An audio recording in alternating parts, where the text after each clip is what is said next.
Oui, bien sûr, par mon métier aussi. Et puis, disons que dans mon métier, mes spécialités, c'était les sauts et les courses longues, courses d'endurance, quoi.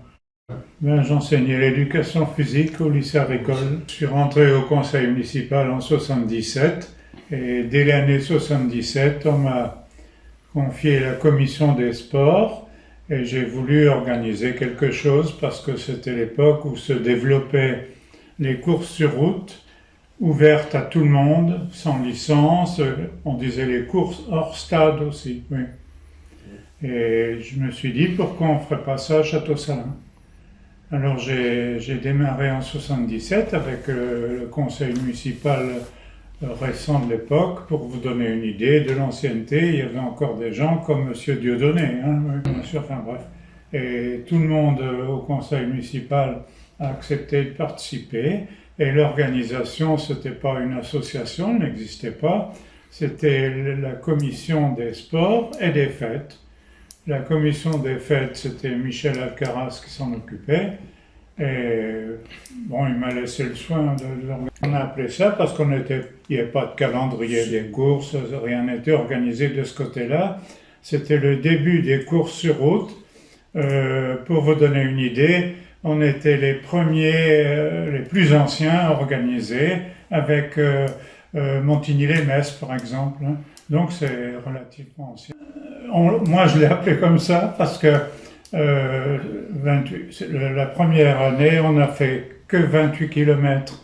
Et les pessimistes me disaient, tu auras 20 ou 30 candidats, c'est tout. Et la première année, on en a eu plus de 150 déjà. Alors ça nous a encouragés. Et pourquoi semi-marathon? Parce que j'osais pas lancer un marathon, il faut vraiment des spécialistes là, hein, c'est pas.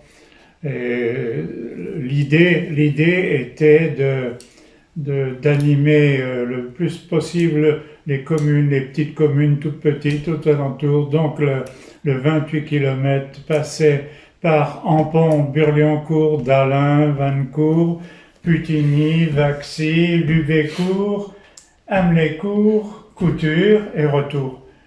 Ça permettait, et puis les maires de toutes les communes avaient été contactés, ils étaient tous participants, ça mettait un petit peu d'animation, et certains même proposaient un prix pour les coureurs. Disons que c'était positif, quoi. J'ai retrouvé, c'est Margalet. Ah, Margaret. Le gars qui m'a donné un bon coup de main, surtout du côté des enfants, parce qu'à l'époque, on était les seuls à organiser une course sur route et des épreuves pour les enfants. Alors on faisait la course pour les adultes le matin et l'après-midi des enfants, quoi, voilà. Avec des courses bien sûr plus réduites dans chaque catégorie, voilà. Pour la troisième année, beaucoup de coureurs nous ont dit, parce qu'en deuxième année, on avait déjà les 200 coureurs, quelque chose. Mais j'ai un graphique, je vais te montrer. Certains ont dit 28 c'est beaucoup, il faudrait aussi une course plus facile. Alors on a fait un 14, et bon, coup de peau, aussi pour animer les villages, mais bien sûr moins de villages. Et 14 c'est un tiers de marathon, 28 c'est deux tiers. Donc, on a appelé ça semi-marathon alors que c'est pas un semi-marathon. Et par la suite, que Jeunesse et Sport a provoqué une obligation de calendrier, de distance, etc. Ah oui. C'est Donc, après que Jeunesse et Sport a voulu encadrer. D'ailleurs, ils avaient raison, parce que forcément, des organisateurs exagéraient soit d'un côté, soit de l'autre. Faire courir des enfants de 12 ans sur des trop longues distances, etc. Quoi. Toutes sortes d'abus, quoi. Alors ils ont encadré, c'était dans les années 80 et quelques, et les épreuves courses sur route ou courses hors stade ne pouvaient être organisées que si encadrées par une association. Donc on a créé là. C'était une obligation et puis c'était bien. Parce que les premières années, bon, le personnel municipal, le personnel technique, administratif, tout le monde participait, hein. c'était l'affaire de la commune, si on peut dire. Ouais, Et puis ouais. bon, ça pouvait pas durer, ça c'est sûr. Les 2 premières années, départ et arrivée, c'était au stade municipal. D'accord. Départ et arrivée. Et bon, après le stade municipal, ça prenait la rue de la Verrerie et puis ça filait sur la route de Hampont, quoi. Oui. Les deux courses, puisque enfin, la première course, 28 km, partait toujours du stade, et la deuxième, pour avoir 14 km et des bricoles, on partait devant chez Strife.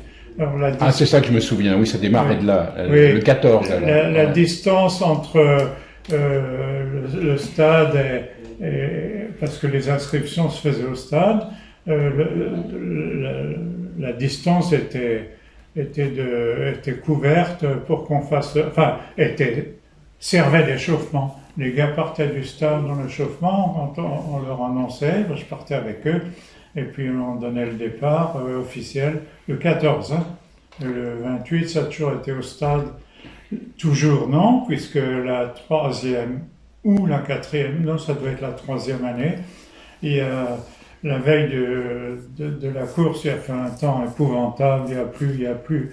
Le stade était à moitié inondé. On avait déjà installé des tentes, on empruntait les tentes de Burtecourt, et puis les tentes militaires. Enfin, il a fallu tout déménager le matin, c'était pas possible. Ah, oui, oui, bah. Et même la route était noyée. Et on s'est replié, bien sûr, les départs ont été retardés, tout ça. On s'est replié sur le parking du collège. Il existait déjà. Il n'était pas à cette allure-là, mais bon, c'était. Et le gymnase existait aussi, il venait d'être fait. Et c'est la première année qu'on a organisé là, à cause du temps. On y est resté après, oui. Alors un souci important, c'est que tu mettais les villages, tu associais les villages par ce que tu faisais, le circuit, et aussi les enfants. C'était un souci d'avoir toute la collectivité concernée. Oui. Ah ben, dès la première année, j'ai montré le graphique, on avait des records de participation chez les jeunes. Hein, ouais. Margaret était conseiller pédagogique en éducation physique, donc il faisait la tournée de toutes les écoles. Et tu choisis pour le nom de l'association Amicale des sports et loisirs Cassel-Salinois.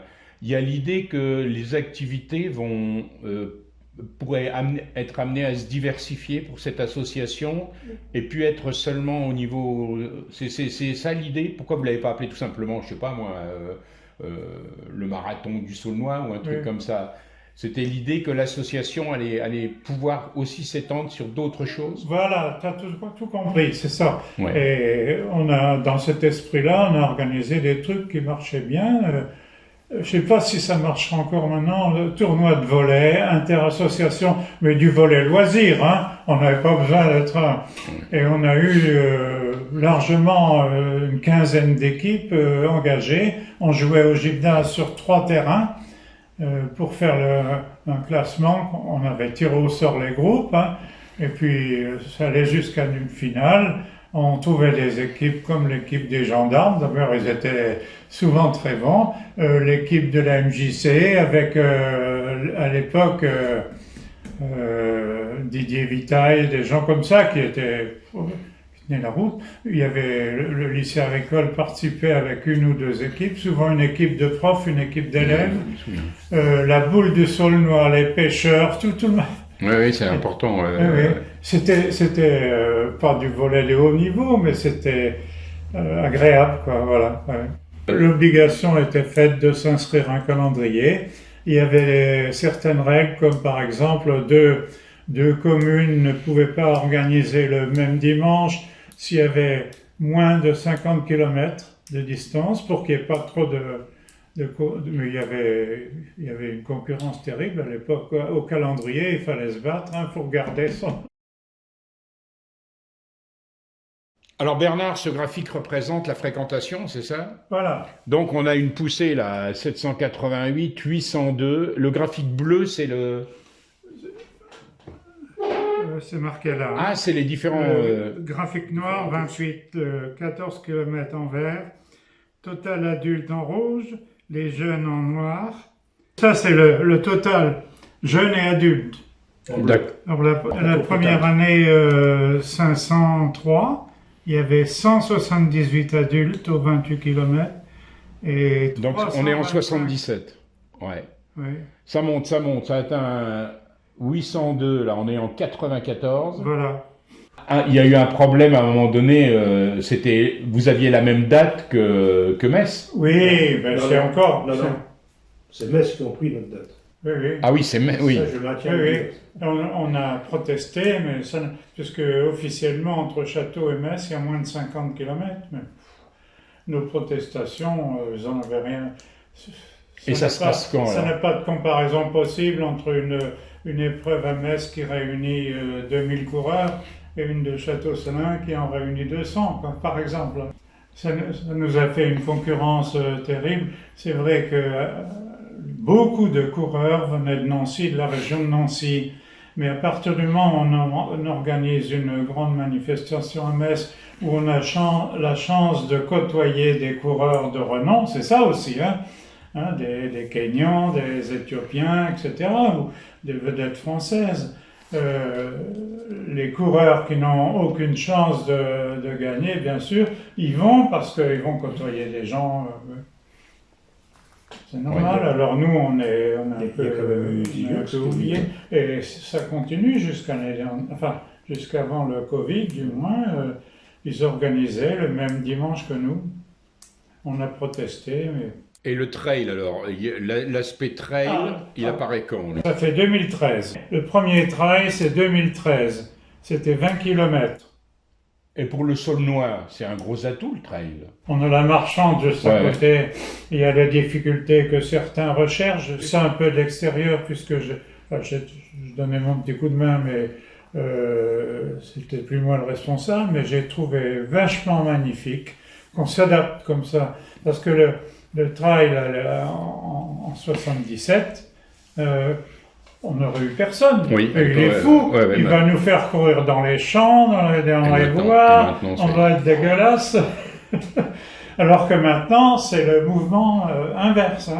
La course sur route diminue, voire disparaît. La preuve, c'est que le 28 km, on a été obligé d'arrêter.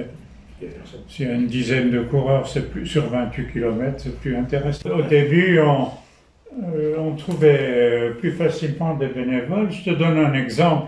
Le père Mercier, c'était pas marrant, il était contrôleur sur la route entre Burlioncourt et Dahlin. Mais c'était un moment, complètement isolé. Et les gars, les coureurs étaient contents parce qu'ils avaient l'impression qu'on les lançait pas dans la nature et débrouillez-vous, vous avez un petit mot d'encouragement, le père, allez, vas-y, etc.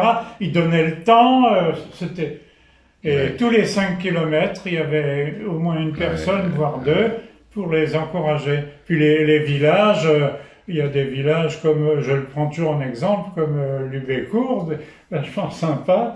À Lubécourt, il y avait une table pour le ravitaillement, il y avait un bouquet dahlias, et il y avait des fois de la Mirabelle aussi. Et puis vous aviez une politique là, que tout le monde recevait un lot. Oui. Des choses. Ça, c'est arrivé quand? Quelle idée, ça? Ce qu'il a dit, c'est juste parce que jusqu'à la fin, on ne laissait pas tomber. Même les gars sur le 28 km qui faisaient les derniers kilomètres en marchant, la voiture des pompiers était derrière, on ne les laissait pas tomber. Et chacun, même s'il arrivait avec 1 heure de retard, peu importe, il avait son lot. Et j'ai participé, moi, à l'époque où je courais encore à Montigny, parce qu'ils venaient chez nous, bon, enfin bref, Montigny et Metz. Les derniers arrivaient, la ligne d'arrivée était enlevée, on déménageait, on ne s'occupait pas d'eux. Oui, mais c'était original. Alors, les lots, c'était en particulier quelque chose du Saulnois, souvent une assiette gravée ou des choses fines. Voilà. Je ne parle pas en assiette, parce qu'au départ, on avait des assiettes. On a commencé par les assiettes. Je me souviens des assiettes, Les assiettes, ensuite on est passé sur les bols. Et là, je crois qu'il manquait un village. On a fait aussi les bols. Les bols aussi, oui. Et ça, c'était fait avec tous les villages, sauf les Magus, où il manquait, je crois, autant que je me souviens, de Vaxi, je crois, qu'on apporte. Une année, C'est tout au début, on avait fait des sacs en jute comme ça, Ouais. imprimés aussi. J'en ai un, mais c'est une relique. Hein. Les souris sont occupées du sac. Faudra que je l'amène au musée du Louvre. Bernard, il nous reste à te remercier pour ce petit historique qui sera présent donc sur le site internet de l'association. Tu es maintenant président d'honneur. Oh zut, il va falloir que je me forme Ben, tu vas te voir. à l'ordinateur.